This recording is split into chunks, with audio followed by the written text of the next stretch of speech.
Today we will talk about the diabetic food. Diabetic food में अब क्या होता है, ये सबसे पहले याद रखने वाली बात यह है कि इसमें पैथीज होती हैं। सबसे पहले हम देखते हैं इसमें डर्मोपैथी होगी। What is the mean by the dermopathy, मतलब सबसे पहले स्किन आ रही है तो इसमें क्या होगा, क्रैक इन द स्किन हो जाएंगे और फर्दर इन्फेक्शन हो जाएगी, मतलब वहाँ पे क्रैक हो जाएंगे और वहाँ पे जो बैक्टीरियाज हैं वो उस एरिया को इन्फेक्ट कर देंगे। सेकंड पर नीचे अगर मस्कुलर लेयर पे आए तो वहाँ पे मायोपैथीज होने के चांसेस हैं। मसल से नीचे जाएँ तो ऑस्टियोपैथीज होने के चांसेस हैं, मतलब अगर वो बोन को इन्वॉल्व कर लेती है तो वहाँ पे ऑस्टियोपैथी हो जाएगी। फिर उसके बाद न्यूरोपैथीज होने के प्रोप्रियोसेप्शन के प्रॉब्लम हो जाएंगे वहाँ पे। फिर उसके बाद वहाँ पे वेस्कुलोपैथी हो जाएगी, जो वेसल्स होंगी उनका ब्लॉकेज हो जाएगा, इस्कीमिया हो जाएगा, उस एरिया का गैंग्रीन बनना स्टार्ट हो जाएगा। फिर नेफ्रोपैथी हो जाएगा। फिर नेफ्रोपैथी में क्या होगा कि रीनल फंक्शन जो है वो कंप्रोमाइज़ हो जाएगा, पेशेंट का जो यूरिन आउटपुट है वो बिल्कुल कम हो जाएगा और अगर फॉर एग्जांपल हम उसे फोलीज लगाएंगे तो उसका ब्लैडर एम्प्टी होगा। इसके अलावा रेटिनोपैथी होगा, मतलब कि उस पेशेंट को आईसाइट जो है वो भी लॉस होना स्टार्ट हो जाएगी। और ऑटोनोमिक न्यूरोपैथीज भी साथ में हो जाएगी। अब इसमें पेशेंट में हमने सबसे पहले देख ली है सारी पैथीज होती हैं, इन्हें याद रखना बहुत ज़रूरी है। डायबिटिक फूड में, अब डायबिटिक फूड में हमेशा शुगर लेवल जो होता है वो इंक्रीज होता है, तो हमें उसे भी साथ में मेंटेन करना ज़रूरी है। अब हम देखते हैं हमारे पास पेशेंट प्रेजेंट कैसे करेगा।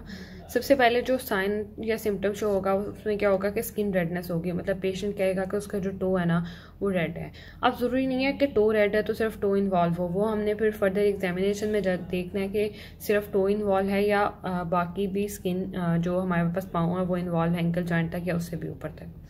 अच्छा, पहले नंबर पे तो सबसे पहले स्किन रेडनेस होगी। अगर फॉर एग्जांपल इससे फर्दर वो आगे चला गया, स्किन के साथ सॉफ्ट टिश्यू और सबक्यूटेनियस टिश्यूज जो हैं वो भी इन्वॉल्व हो जाएंगे।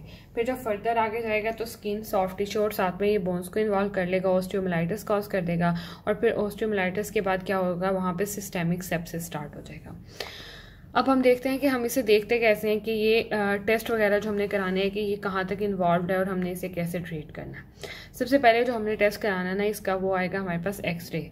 अब जो इसके टेस्ट हैं उनमें सबसे पहले एक्सरे। अब एक्सरे हमें क्या बताएगा कि बोन्स इन्वॉल्वमेंट कितनी ज़्यादा है, मतलब एक्सरे बताएगा कि बोन इन्वॉल्व है या नहीं है, तो एक क्या मसला हुआ है, बोन का फ्रैक्चर स्टार्ट तो नहीं हो गया। सेकंड पे हमने अल्ट्रासाउंड कराना है। अल्ट्रासाउंड क्या बताएगा, वहाँ पे हमें बताएगा कि ओडीमा तो नहीं है उस जगह पे, और वहाँ पे एक्सटेंड बताएगा कि ओडीमा कहाँ तक है। उसके अलावा अगर वहाँ पे कोई पस वगैरह प्रेजेंट होगी वो बताएगा। तीसरे नंबर पे हमने वहाँ पे डॉपलर कराना है। अब डॉपलर हमें क्या बताएगा कि लेवल ऑफ वास्कुलर आर्टरीज बताएगा। अब इसका मतलब ये है कि कहाँ तक जो ब्लड सप्लाई है वो प्रॉपर आ रही है, क्योंकि जब भी हमने डायबिटिक फूड को ट्रीट करना है तो हमने वहाँ पर अगर एम्पुटेशन करनी है तो हमने उस एरिया तक करनी है जहाँ तक ब्लड सप्लाई आ रही है कि वहाँ पे जो एंड पे वोंड है वो हील कर जाए। अगर फॉर एग्जांपल हम वहाँ पे एम्पुटेशन कर देते हैं लेकिन वहाँ पे प्रॉपर ब्लड सप्लाई नहीं है और वहाँ पे डेड टिश्यू भी प्रेजेंट है तो वो फर्दर हमें गैंग्रीन और नेक्रोसिस कॉज कर देगा वहाँ पे। अब वापस आते हैं हम यहाँ पे कि स्किन रेडनेस है अगर सिर्फ पेशेंट को, तो हम उसे एंटीबायोटिक से भी ट्रीट कर सकते हैं। अगर for example third time antibiotic के कोर्स के बाद वो ठीक हो जाता है, दैट्स मीन कि हम उसे इस तरह ट्रीट कर सकते हैं। लेकिन अगर फॉर एग्जांपल वहाँ पे स्किन और सॉफ्ट टिश्यू और सबक्यूटेनियस टिश्यू इन्वॉल्व है ना, तो हमने क्या करना है कि सॉफ्ट टिश्यू ब्लीडिंग जहाँ पे स्टार्ट हो जाएगी ना, वहाँ तक हमने उस वोंड को वहाँ से कट करते जाना है जब तक कि सॉफ्ट टिश्यू की जो प्रॉपर ब्लीडिंग है, मतलब अगर फॉर एग्जांपल ये फुट है और हम एम्पुटेशन स्टार्ट किए, हमने आगे से काट दी, यहाँ ब्लीडिंग स्टार्ट नहीं हुई, हम थोड़ा नीचे से काटेंगे जहाँ पे प्रॉपर नॉर्मल टिश्यू ब्लीड करना स्टार्ट कर देगा, वहाँ तक हम उसका डेब्रीमेंट कर देंगे। उसके बाद स्किन, सॉफ्ट टिश्यू और बोन इन्वॉल्व है तो हमने एक्सरे करा के देख लेना है एक्सटेंड बोन का, उसके बाद एम्पुटेशन कर देनी है। और उसके अलावा पेशेंट के हमने resuscitation by the giving fluid भी देनी है और साथ में उससे वैसोप्रेसेंस भी है जो है वो देने हैं। और इसके अलावा कल्चर करा लेंगे और अगर वहाँ पे जो उनसे ऑर्गेनिज्म इन्फेक्ट कर रहा है उससे रिलेटेड ब्रॉड स्पेक्ट्रम एंटीबायोटिक्स दे देंगे। उसके बाद हम बात कर लेते हैं डायबिटिक फूड में एम्पुटेशंस की। अब जो हमारे पास एम्पुटेशंस है ना, एम्पुटेशन में सबसे पहले जो अगर फॉर एग्जांपल सिर्फ एक टो इन्वॉल्व है उस पेशेंट का बिग टो, तो हम उसकी इस एंगल पे एम्पुटेशन कर देंगे। इसे हम कहते हैं रैकेट शेप इंसिजन देंगे वहाँ पे। और इसमें क्या होगा कि हमने जहाँ से फ्लेंजेस हेड ऑफ मेटाटार्सल जो है, ये बात याद रखने वाली है, हेड ऑफ मेटाटार्सल भी वहाँ से रिमूव करना है, इसे हम कहते हैं रे एम्पुटेशन। और अगर फॉर एग्जांपल पेशेंट की जो फिंगर्स हैं वो सारी इन्वॉल्व हैं तो हमने यहाँ पे आके इस जगह से एम्पुटेशन करनी होती है जिसे हम कहते हैं 4 फुट एम्पुटेशन। अब इसमें क्या होता है, जो रे एम्पुटेशन होती है इसमें जो स्किन का फ्लैप यहाँ पे होगा ना, उससे हम पेशेंट के टो को बाकी कवर कर देंगे और रिकवर कर जाएगा।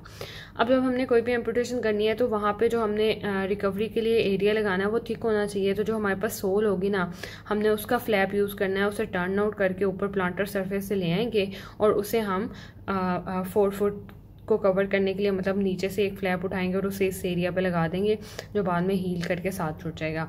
इसके अलावा सैच होते हैं, शूज़ में हमारे पास सैच होते हैं, जिसके बाद पेशेंट वो शूज़ पहन के इजीली टोज़ के बगैर भी इजीली वॉक कर सकता है। इसके अलावा अगर फॉर एग्जांपल वहाँ पे हमारे पास शार्कोट जॉइंट है। अब इसमें क्या होता है कि जो हमारे पास एंकल जॉइंट होता है ना, एंकल जॉइंट वो इनसेंसिटिव हो जाता है। जब एंकल जॉइंट इनसेंसिटिव हो जाता है तो पेशेंट का पाँव कभी किसी एंगल पे जा रहा है, किसी एंगल पे जा रहा है, उसे बिल्कुल पता नहीं लग रहा कि वो क्या किस तरह सीधा चले या तो फिर हमने उस एंकल को हमने तब निकालना होता है।